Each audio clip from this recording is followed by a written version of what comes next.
We are here for Ask Us Anything from Do This, Not That. This is the short episode where all week long we get in work questions and we get in ridiculous questions and we try to answer one of each. And if you want to submit a question, it's real easy. You just go to jayschwedelson.com/podcast and there's a big button that says Ask Us Anything. And you could submit any question. It may be totally off the charts, doesn't matter. We will try to tackle it here.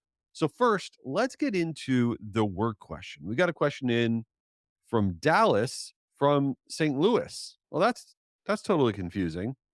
Dallas, it's got to be rough to have your name be the name of a city because it's like, is that where you're from? Is that your name? Like if your name is like what? Like Austin or Savannah? Is that annoying? I don't know. I feel like that might be annoying. But anyway, Dallas, what's up? We are working on doing more A/B tests for our marketing programs. What are some pitfalls to avoid when setting up these A/B tests?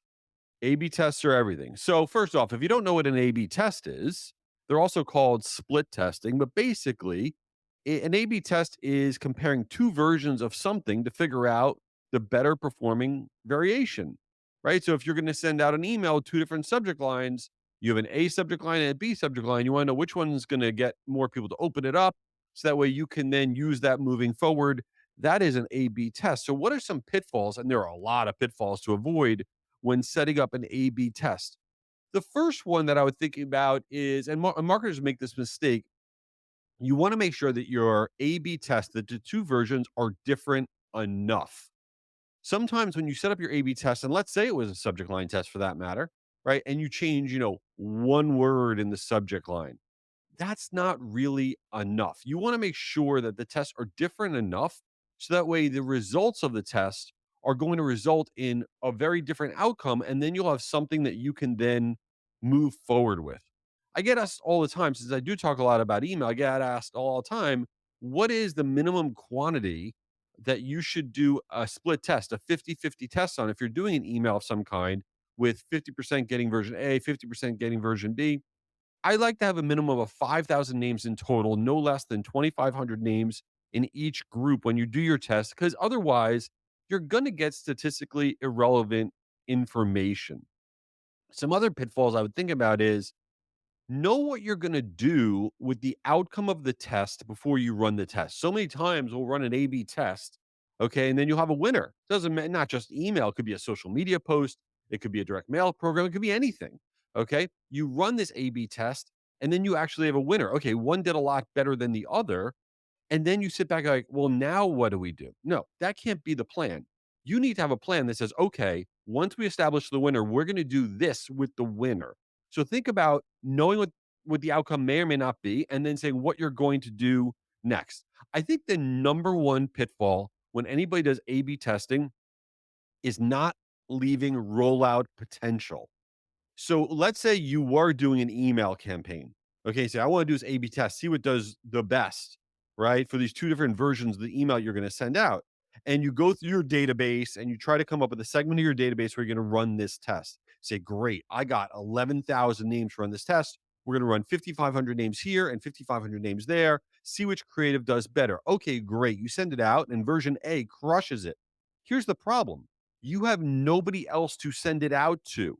In order for you to roll this out, you have to send that creative that just won the A/B test to a new population of people. And I don't care if it's similar. If it's not being pulled from the same overall population of people, then it's not really utilizing the data from your A/B test. So when you're setting up your test, you want to say to yourself, okay, is the population of people that we're testing just a small subset?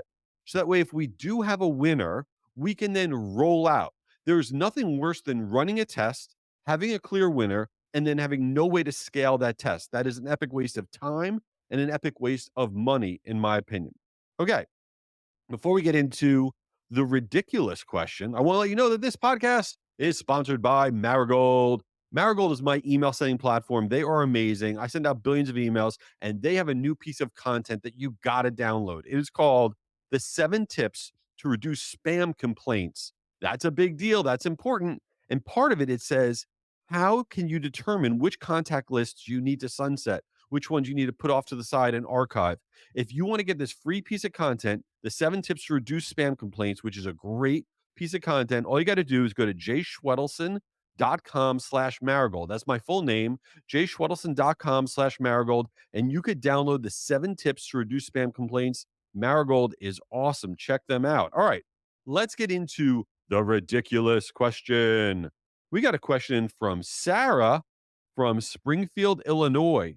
You know what goes, I bet you don't know this. Springfield, Illinois, I know this. They have a food that you eat when you go there. It's like, you go to New Orleans, you eat the beignet or whatever, and you go to Chicago, you get deep dish. Well, Springfield, Illinois, I know this. They have something called the horseshoe sandwich. I wonder if Sarah knows that. It's actually disgusting, in my opinion. It's this like open face sandwich that is like got meat and cheese sauce and French fries. It sounds good, but it's really gross. But whatever, that's what they got going on there. So what's the question, Sarah? She says, on a recent episode of your podcast, you said the phrase low key. Do you use cringy terms like that in your regular life? Come on now, that's not nice. Well, sort of, I guess so. Well, I've been banned. So I have teenage kids, and anytime I say anything that's cringy, they tell me that I'm a loser and I need to stop talking. And I try to stay up to date with certain words, but then I always feel like whenever I use them, I'm like 6 months to a year behind the time. So like what are words right now I'm not allowed to use? I'll give you an example. So the other day I said something to my son. I go, "Oh, that's fire," which it means like that's good. He's like, "You nobody says fire anymore. That's not you don't say fire anymore." And then I said, I was like, "Where do you want to order from?" We were ordering on Uber Eats. I'm like, "Why don't we get from this pizza?" He says, "Why don't we get from this pizza place?" And I go, "Bet," which means like I agree, like let's go. And he goes, "You can't say bet. You're an old loser." So I don't say bet. I don't say slay. I don't say no cap. I tried saying this slaps different to my daughter the other day, and she was like, looked at me like, you're such a tool. I don't even know if I can say tool. Who knows? You know what one term is I don't know how to use, and I know that this sounds really stupid, but I don't know how to use it. When people say that they're gaslighting somebody, I always get confused on what that actually means. Like, oh, you're gaslighting me. And I'm like, I know it means like I turned it around or you turned it around or somebody turned it around. I never know how to use that phrase properly. I know that's like the dumbest thing you've ever heard. Anyway, I shouldn't be allowed to talk. It's kind of ironic that I have a podcast because I am totally not someone that should be saying words verbally. It's unbelievable. Anyway, thanks for being here. Leave this thing a review. Register for the free Guru Conference, guruconference.com. We're going to run out of virtual seats. This is our email marketing conference, 20,000 people. What's wrong with you? Go register. You're awesome. Leave a review and don't say no cap or whatever. Later.